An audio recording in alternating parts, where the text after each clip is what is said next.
Alhamdulillahilladzi anzalal Qur'ana fi Ramadan hudan linnasi wa bayyinatin minal huda wal furqan.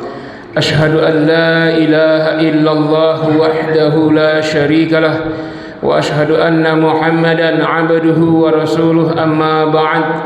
Faqala Allah ta'ala fi kitabihil karim, a'udzu billahi minasy syaithanir rajim. وَإِذَا سَأَلَكَ عِبَادِي عَنِّي فَإِنِّي قَرِيبٌ أُجِيبُ دَعْوَةَ الدَّاعِ إِذَا دَعَانِ فَلْيَسْتَجِيبُوا لِي وَلْيُؤْمِنُوا بِي لَعَلَّهُمْ يَرْشُدُونَ. وقال النبي صلى الله عليه وسلم شهر رمضان شهر كتب الله عليكم صيامه وسننت لكم قيامه فمن صامه وأقامه إيمانا واحتسابا خرجت من ذنبه كيوم ولدته أمه. صدق الله العظيم وصدق النبي الكريم. Yang saya muliakan pengurus TKM dan seluruh jajarannya, Bapak Ibu, hadirin hadirat jemaah salat Isya dan tarawih yang dimuliakan oleh Allah Subhanahu wa taala. Alhamdulillah walhamdulillah. Falhamdulillah summa alhamdulillah. Kita bersyukur pada Allah dengan syukur yang sedalam-dalamnya karena Ramadan tahun ini kita masih diberi kesempatan. Kan sebelum Ramadan Bapak Ibu dengar di mik masjid inna lillah wa inna ilaihi rajiun, kan dari bulan Rajab, Sya'ban. Itu orang lain. Nanti kita nunggu giliran. Alhamdulillah giliran kita belum. Nanti kita yang diinalillahin tuh diumumin. Nah sebelum itu maka kita maksimalkan usia kita ini. Apalagi Allah perkenankan kita diberi rahmat, karunia, keberkahan untuk berjumpa Ramadan yang luar biasa. Kesempatan jangan disia-siakan, maksimalkan ibadah kita. Siapa tahu ini Ramadan terakhir, belum tentu Ramadan terakhir juga. Mungkin sebelum habis Ramadan nyawa kita sudah habis duluan. Patut kita syukuri dengan berazam untuk memaksimalkan ibadah yang banyak di bulan ini. Salam dan salam semoga terlimpah dan tercurah buat junjungan tercinta Nabi Muhammad sallallahu alaihi wasallam yang telah mencontohkan kepada kita bagaimana mestinya kita memulai ibadah di bulan Ramadan dan bagaimana nanti mengakhirinya di 10 hari terakhir. Ini patut kita pelajari, lalu kita contoh bagaimana perbuatan dan amal beliau di awal Ramadan sampai di akhir Ramadan untuk kita ikuti. Ya Bapak Ibu sekalian, alhamdulillah ya kini sudah malam yang keberapa? 27. Ya, 3 hari lagi lebaran. Oh, ya. Baru 3 hari mulai. Ramadan memiliki keistimewaan. Amal-amal istimewa di bulan Ramadan itu ada banyak sekali. Namun tidak sebanyak itu yang bisa kita kerjakan. Memang amalnya semuanya istimewa, tapi tentu tidak semua bisa kita kerjakan. Karena itu mari kita bahas beberapa hal yang spesial dari amal-amal terbaik di Ramadan yang jangan sampai kita tinggalkan. Karena tidak mungkin juga kita laksanakan semua amal berbagai macam sementara waktu dan tenaga kita terbatas. Nah, karena itu kita pilih mana amal yang paling afdol, yang paling utama, yang kita jangan sampai tinggal. Maksud saya yang sunnah-sunnahnya. Kalau yang wajib tidak bisa tidak, sholat wajib 5 waktu, sholat puasa wajib, nah itu udah bahasan lain dah. Pokoknya di antara amal sunnah yang kita prioritaskan.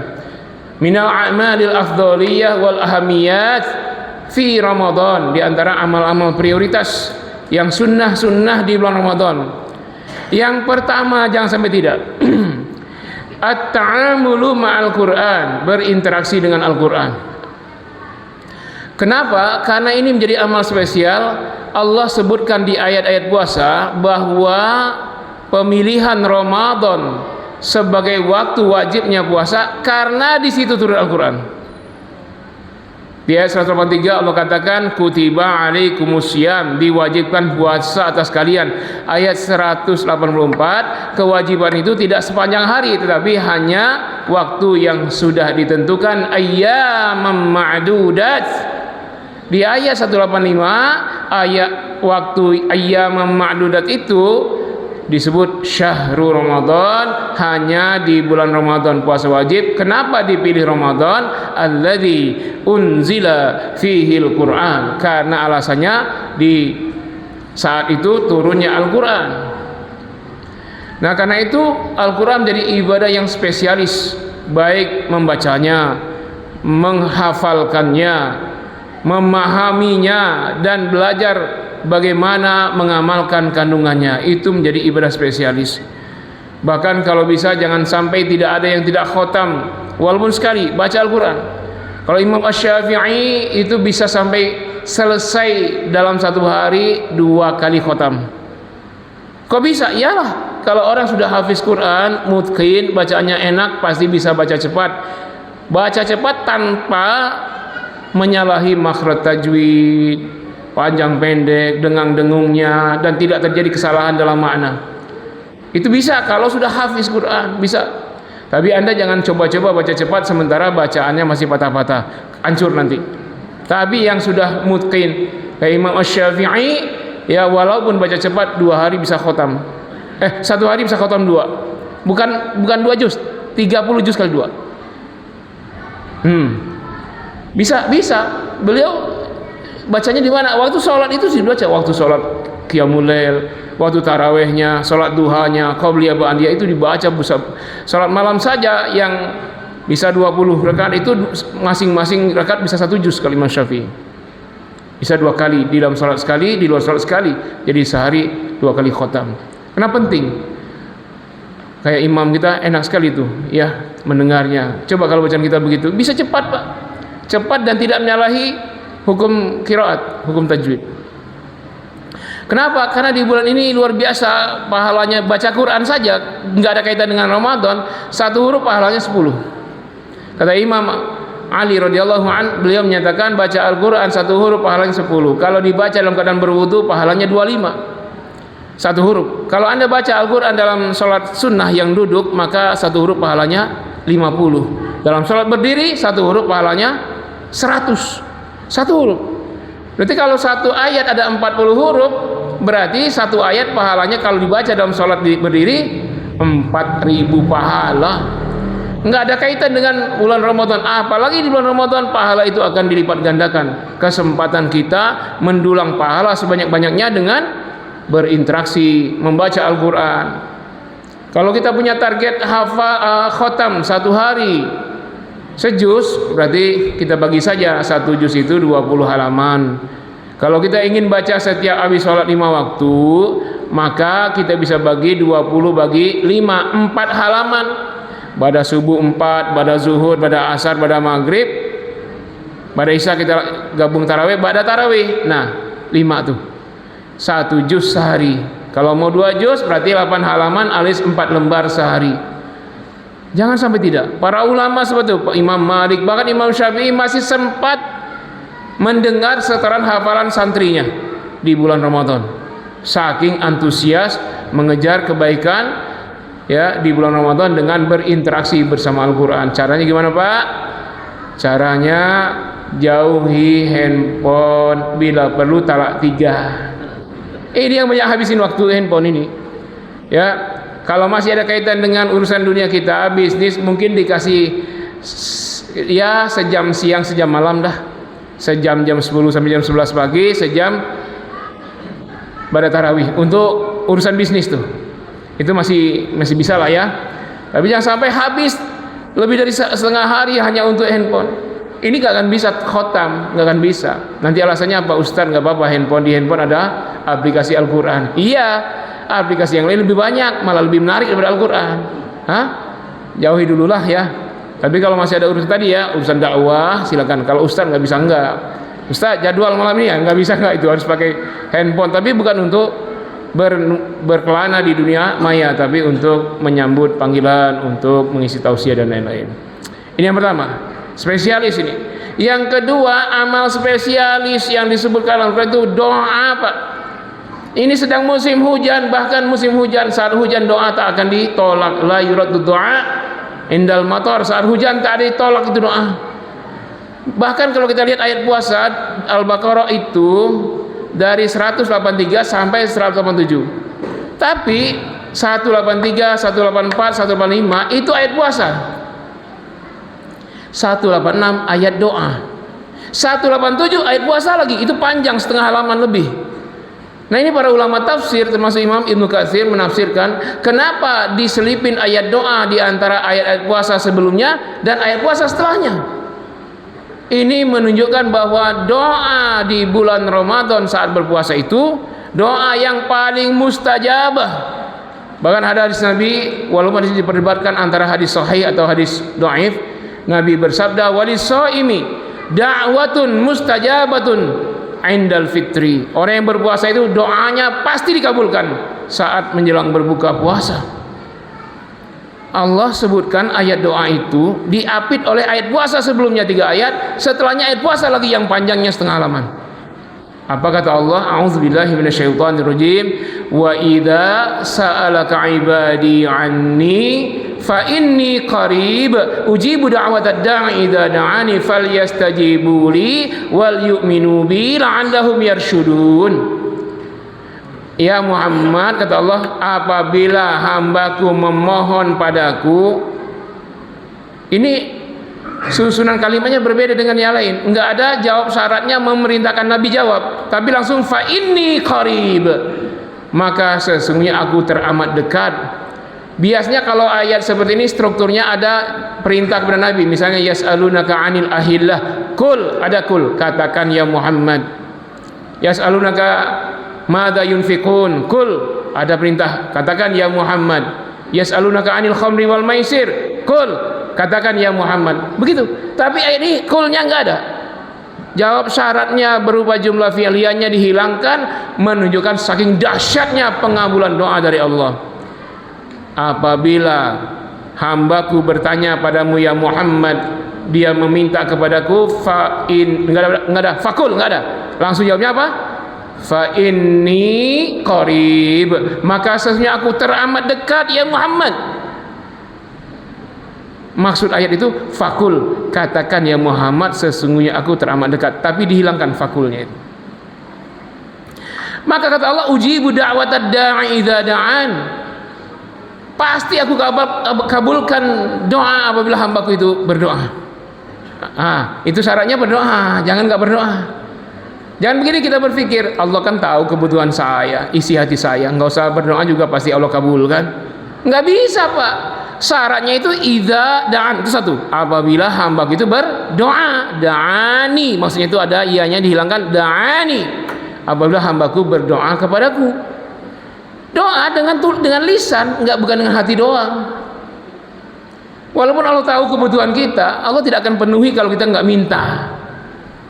Sama kayak kita waktu melamar istri dulu, nggak mungkin istri tahu kalau kita nggak ngomong. Kalaupun tahu, mertua kita, calon mertua nggak mungkin duluan ngajak kita jadi anak mantunya. Pasti kita dulu datang ke mertua, calon mertua, bapak saya melihat kesolehan anak bapak, saya ingin agar dia menjadi istri saya. Dengan caranya, kata ayah mertua, iya, dengan syarat mas kawin sekian. Nah, Allah tahu isi hati kita, tapi Allah menunggu jeritan kita, Allah menunggu rintihan kita, Allah menunggu curhatan kita. Karena Allah Subhanahu wa taala semakin sayang, semakin banyak hambanya berdoa meminta, Allah semakin sayang. Nah, beda dengan kita. Kalau ada tetangga hari ini minta minjem, belum balikin, minjem lagi. Besok minjem sebelum yang pertama kedua dibalikin. Kita makin sayang apa makin enggak sayang? Datang minjem, belum balikin, minjem lagi. Mana kalau Allah SWT semakin banyak hambanya meminta, semakin Allah cinta. Syaratnya doa itu dipanjatkan dengan lisan, jeritan itu. Jangan diam saja. Apalagi di bulan Ramadan, banyak-banyak doa, Pak. Kita hanya tinggal minta doang. Kata Allah, tugasku itu mengabulkan itu. Pasti. Kalimat idza dalam bahasa Arab menunjukkan pasti, Pak. Kalau tidak pasti itu namanya lau, tidak pasti if bahasa Inggrisnya. Kalau setengah pasti setengah enggak itu namanya in.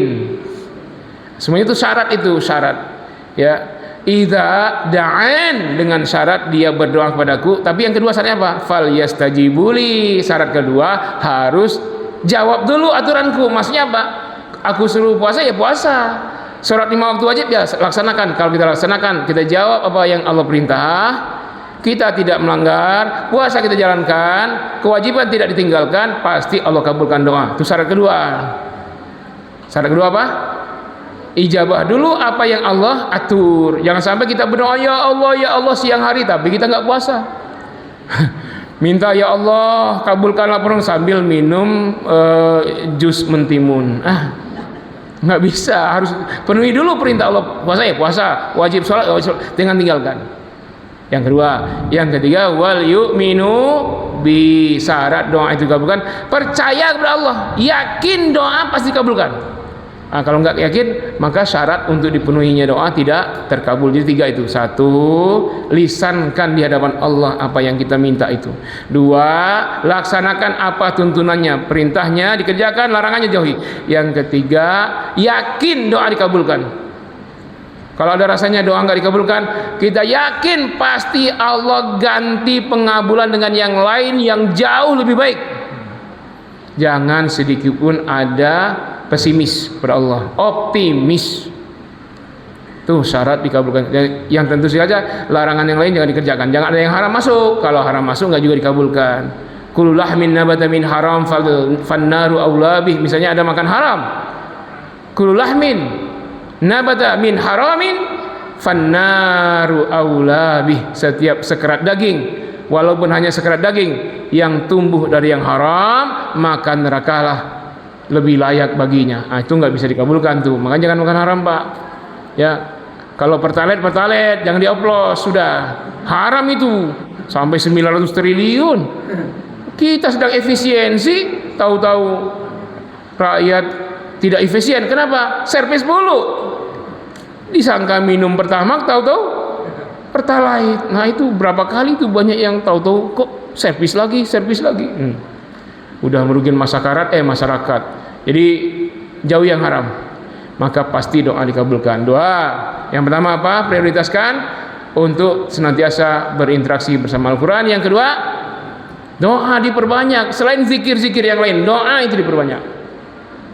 Yang ketiga, qiyam Ramadan, menghidupkan malam-malam Ramadan dengan sholatul lail atau tarawih atau apa namanya, ya, sholat malam, sholat lail, terserah. Yang penting mengikuti bagaimana dicontohkan Rasulullah. Kata Nabi, syahrul Ramadan, bulan Ramadan, syahrun kataballahu alaikum siyamahu, Allah wajibkan puasa atas kalian. Wa sanantu lakum qiyamahu, aku sunnahkan kepada kalian untuk menghidupkan malam-malamnya dengan sholatul lail. Bahasa kita sholat tarawih, baca Quran, berinteraksi, bersilaturahim dan lain-lain, ya. Wa sanantu lakum qiyam. Faman shamahu wa aqamahu, barang siapa yang berpuasa di siangnya, menghidupkan malamnya dengan amal-amal soleh, khurijat min dzambihi, pastilah dia dikeluarkan dari semua dosanya, kayaumi waladathu ummuhu, seperti hari pertama dia dilahirkan ibu kandungnya, bersih dari dosa, fitrah. Ya, salat sunnah. Nah, bisa dikombinasikan tadi ya. Yang pertama baca Quran, yang kedua doa yang banyak, 3 salat. Nah, salat itu masuk di situ. Kalau memang spesialis baca Quran kita terkendala waktu, maka saat salat itulah Pak diperbanyak, terutama salat sendiri dah. Ya, salat sunnah sendiri, duha.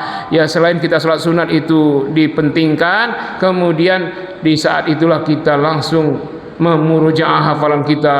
8 rakaat duha, 1 rakaatnya setengah juz misalnya. Itu sekalian setor hafalan kepada Allah SWT. Perbanyak, kombinasikan juga dengan banyak doa ketika sujudnya. Ya, setelah sholat, antara salam 2 rakaat pertama dengan akan naik 2 rakaat kedua, banyak-banyak doa. Itu langsung kombinasi, banyak baca Quran, langsung banyak doa, langsung banyak sholat sunnah. Itu spesialis juga tarawih. Kalau bisa jangan ditinggalkan. Nggak usah ribut dengan masjid yang 11 rakaat dengan 2-3, jangan ribut. Ini ribut, yang 11 nggak sah, bukan tarawih itu, yang 2-3 itu ngawur juga, bid'ah. Ribut tapi nggak dilaksanakan percuma. Ya, kerjakan saja, laksanakan saja. Anda yakin 2-3 peduli. Orang di sini 8 ya. Kan 8. Nanti pulang ke rumah tambahlah lagi 12. Sebelum tidur ambil dulu 6. Nanti bangun sebelum sahur 6 lagi. Boleh. Jangan diperdebatkan soal jumlah rakaat. Konsepnya semakin sedikit rakaatnya, semakin panjang bacaannya, di antara juz 30. Semakin banyak rakaatnya, ya juz 30 aja. Tadi yang 11 itu di antara juz 30, tadi juz 2, juz 3 kan. Nanti kalau yang 2, 3 ya juz 30 aja. Antara Asyam sampai An-Nas. Ya, pilih masjid mana Pak? Ada yang 11 rakaat, Masjid A 11 rakaat, panjang-panjang, bisa sejuz. Atau yang 2, 3, bacaannya pendek-pendek, waduha ke bawah. Masjid A atau Masjid B? Nyari Masjid C. Yang 11 rakaat, bacaannya surah-surah terakhir juz 30. Itu paling rame itu. Ya konsepnya begitu ya, semakin sedikit rakaat semakin panjang bacaannya. Tapi banyak yang keder itu, yang 11 1 juz juga banyak keder. Mungkin hari sekarang udah tinggal berapa juz, berapa sab, udah banyak kemajuan. Itu memang semakin besar tantangan, semakin besar pahala. Inna izamal jaza ma'izamil bala. Besarnya balasan dari Allah sebanding dengan besarnya perjuangan. Ya. Nah itu yang ketiga. Yang keempat, as-shadaqatu fi Ramadan. Ini amal spesial, beda sedekah Anda di luar Ramadan. Bahkan Allah Rasul memotivasi siapapun semiskin apapun jangan tidak sedekah. Fattakun nar walau bitamar. Takutlah kamu dekat jahanam walaupun dengan sepotong kurma. Nabi sarankan semiskin apapun ya, berilah orang buka puasa walaupun dengan sebiji kurma, walaupun dengan seteguk air. Siapa yang tidak bisa bersedekah dengan sebiji kurma, seteguk air? Pemulung yang paling miskin pasti bisa, ya kan? Lagi mulung dia, ternyata azan, dia lagi pegang segelas air mineral. Nanti dia minum seteguk, dia kasih teman yang pemulung juga seteguk. Bisa kan? Hanya seteguk saja. Itu motivasi siapapun Anda jangan sampai tidak bersedekah di bulan Ramadan. Tapi ini hadis untuk pemulung, untuk orang miskin. Jangan sampai Anda amalkan. Bawa sepotong kurma, datang ke pengurus masjid, ya Pak DKM, Pak Panitia, ini sedekah saya untuk yang berbuka jemaahnya maghrib 100 orang, ya. Ini sedekah saya sepotong kurma dalam rangka mengamalkan hadis Nabi. Bukan itu hadisnya. Kalau Anda hadisnya riwayat Imam Tirmizi dan Ibnu Majah. Apa kata Nabi? Man fattara shaiman kana lahu mithlu ajrihi ghaira annahu la yanqusu min ajri shaimi syai'an. Ini terjemahannya sering salah ini. Di TV juga kita lihat salah itu. Man fattara shaiman, barang siapa yang memberi makan orang puasa, dosa. Buka warung siang hari aja dosa, apalagi ngasih makan orang puasa.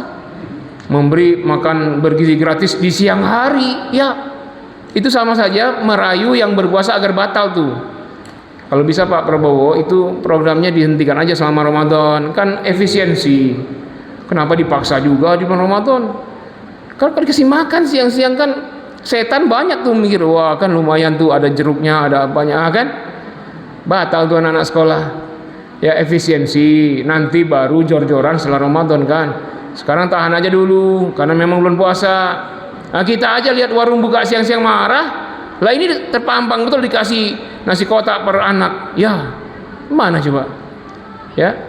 Nah mungkin dilanjutkan itu karena yang bersangkutan ada yang punya proyek kali ya, nggak mau berhenti proyeknya. Orang puasa nanti aja setelah Ramadan. Jadi maknanya bukan ngasih makan, fattoro beda dengan atau ama ngasih makan. Fattoro adalah makan pertama dari kondisi sebelumnya tidak makan sama sekali. Jadi fattoro itu sahur. Kenapa? Sebelumnya tidur nggak makan sama sekali. Fattoro itu artinya berbuka. Kenapa? Dari sebelumnya tidak makan sama sekali karena puasa. Maka terjemah yang pas, man fattara shaiman, barang siapa yang memberi sahur garis miring berbuka puasa. Bagi orang yang berpuasa, dia mendapatkan pahala semua orang yang puasa tersebut tanpa mengurangi pahalanya sedikit pun. Nah, itu terjemahnya. Jadi kasih makan Pak, ya terutama yang rajin ibadah itu. Nanti kalau dia ibadahnya banyak, paling banyak, kita kasih dia sahur, kita kasih dia buka puasa, kita ambil semua pahalanya tanpa mengurangi pahala dia. Imam kita hafiz Quran, tiap hari 2 juz di luar sholat, 1 juz di dalam sholat, itu berapa pahalanya? Kita nggak bisa begitu, kita nggak hafiz Quran. Anda bisa merampok dalam tanda kutip pahala penghafal Quran, pahala ustadz. Gimana caranya? Kasih makan sahur, kasih buka puasa. tanpa mengurangi pahalanya sedikit pun. Jadi kita gunakan harta kita, kesempatan untuk mendulang pahala sebanyak-banyaknya. Berapa orang sih yang sholat maghrib di masjid ini? Langsung kita hitung kira-kira berapa. Oh, ada 100 sholat maghrib tiap hari tuh 100. Apakah 100 air dan buka puasa atau dengan nasi kotaknya? Tapi tolong kesempatan ini untuk memberdayakan ekonomi umat Islam. Ya, nasi kotaknya di mana belinya? Cari jemaah kita tukang nasi, apa warteg, apa nasi padang. Jangan beli bisnisnya yang kaitan dengan orang Yahudi, keuntungan orang kafir. Yahudi misalnya yang inisialnya McD, inisialnya KFC. Itu kan inisial, Pak. Ya kan, kalau beneran tuh panjang itu ada singkatan. Inisial tuh McD, KFC. Atau minuman yang inisialnya Aqua, Fit. Ada produk muslim. Itu yang kita sumbangkan untuk yang berpuasa. Termasuk produk apa saja, ya, kurma, ada kurma mejol Yahudi, mejol Palestina. Mana yang kita beli? Mejol Palestina atau ajwa, kurma Nabi. Nah, untuk yang berbuka puasa. Nah, jadi kesempatan untuk meningkatkan prestasi ekonomi umat Islam. Kita beribadah, keberkahannya untuk kaum muslimin.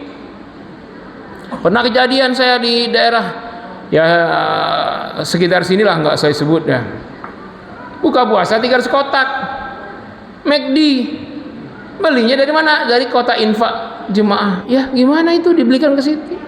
Kalau dia pribadi nggak masalah, ini kotak infak jemaah.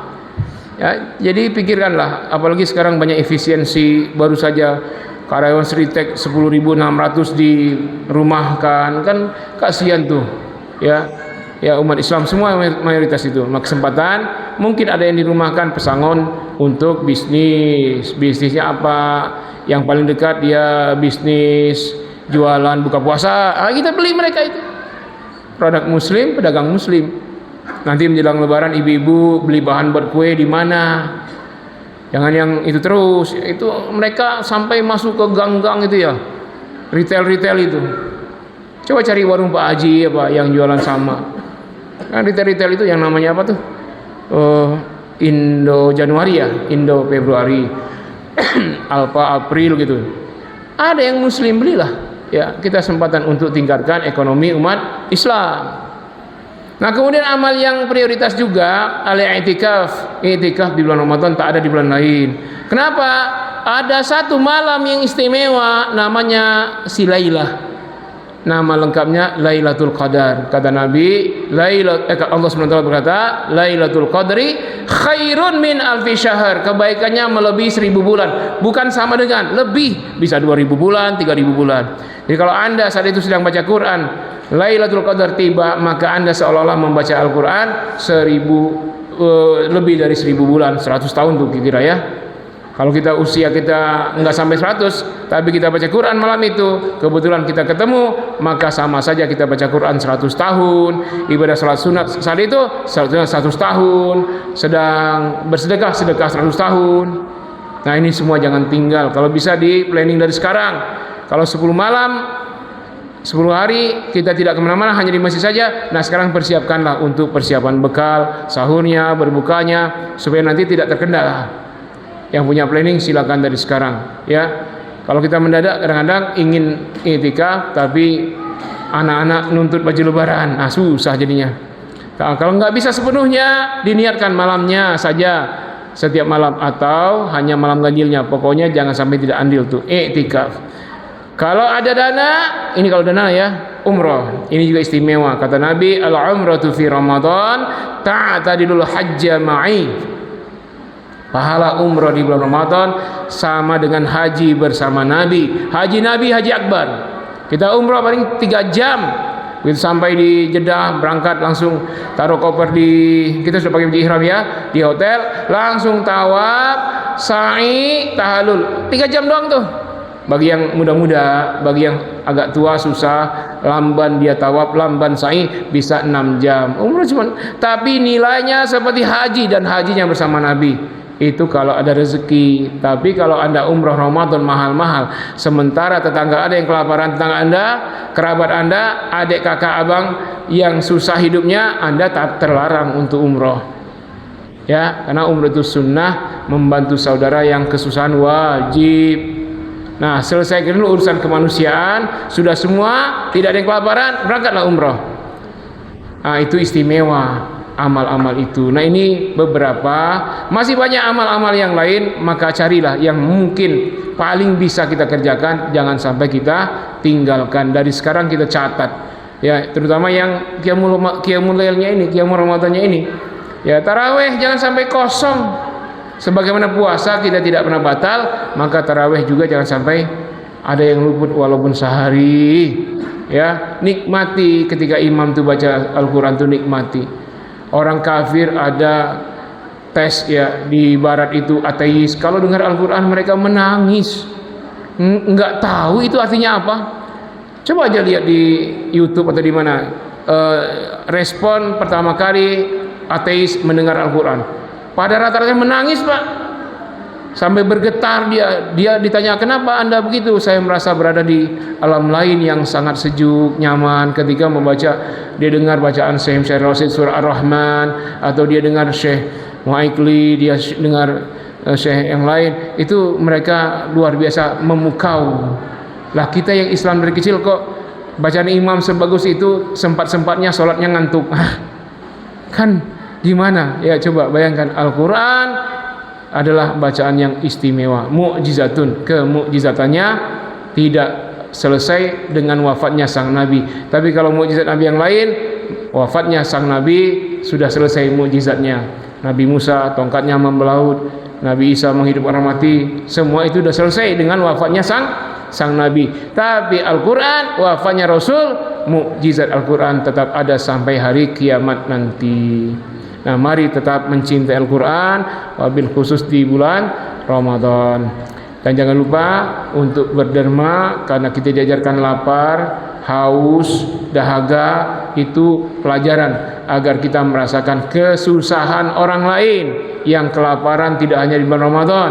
Kalau kita hanya siang saja, mereka lapar siang malam. Lapar kita puasa diawali kenyang makan sahur, diakhiri kenyang berbuka. Mereka sejak sahur sudah lapar sampai berbuka. Ya, jadi tingkatkan kesolehan individual. Jangan lupa pula tetap tingkatkan kesolehan sosial di bulan Ramadan dan pasca Ramadan. Terakhir, saya dan santri tadi membagi brosur. Di situ ada ajakan berwakaf. Barangkali antum ada rezeki, ya mampirlah ke pondok pesantren, lihat-lihatlah santri sekarang sedang pembangunan, terancam berhenti karena biaya sudah kehabisan. Saya tanya itu bendahara, berapa saldo untuk wakaf kita untuk selesaikan pondok pesantren lantai 3, lantai 2 sudah selesai, lantai 3 tinggal dikit lagi tuh, tahap 3, saldo sudah minus. Nah, barangkali Anda yang punya rezeki, ya mainlah, simpan tuh brosur, ada alamat, datangi, tanya-tanya tukang, apakah besi, semen, ya bisa kita, ya sekecil apapun itu amal jariah. Walaupun kita sudah tiada, pahala akan mengalir terus menerus. Beramal sekali, pahala tak henti-henti. Insya Allah kalau diberdayakan terus di situ, anak-anak menghafal Quran, mereka rajin sholat tahajud, pahalanya untuk yang berwakaf walaupun dengan 1 sak semen atau 5 biji bata, maka cukup untuk menjadi tabungan akhirat kita. Nanti yang mau survei silakan survei. Saya harap brosurnya dibawa pulang. Yang bawa pulang saya doakan rezekinya banyak, berlimpah, barokah, halalan thayyibah, anak-anaknya soleh dan solehah, jadi ulama besar pada masa mereka, dan istrinya bertambah ketaatan, bertambah ketaatannya kepada Allah dan suaminya, dan semoga semuanya berkumpul di sorga firdausnya. Amin ya Allah, amin ya rabbal alamin. Yang tidak berkenan mohon nanti brosurnya diberikan lagi ke santri, jangan sampai berserakan di masjid. Terima kasih banyak. Wassalamualaikum warahmatullahi wabarakatuh.